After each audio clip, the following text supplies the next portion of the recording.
Kasunod ng panawagang resign all. No problem daw kay Senator Alan Peter Cayetano kung siya ang maunang bumaba sa pwesto. Pero under one condition. Alamin yan sa agenda report ni Joan Manalo.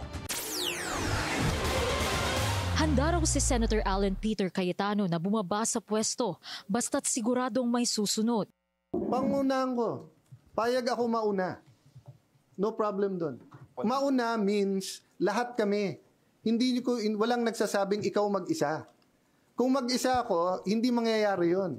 Kasabay ng apilan niya sa lahat ng elected officials sa national level na magbitiw ang panawagan para sa isang snap election. Ito raw ang nakikita niyang paraan para sa pagbabago sa gobyerno. Pag isa lang nag-resign, walang mangyayari. Di ba?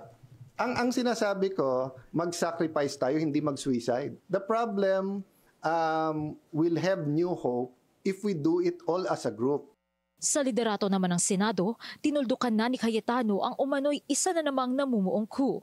Nakausap daw niya si Senate President Tito Soto at sinabing hindi siya nangangalap ng suporta para patalsikin ito. Walang active ngayon. But if it falls in our lap, sumama yung iba, etc. Kung opposition ka, you always want to be administrasyon. Kung minority ka, you always want to be majority. Sa kabila ng mga isyong kinakaharap na Senado, nananatili silang nakatutok sa mga pagdinig na isinasagawa ng iba't ibang mga komite. Panatag naman si Soto na nananatiling buo ang suporta ng mayorya sa kanyang pamumuno. Para sa agenda, Joan Manalo, Billionario News Channel.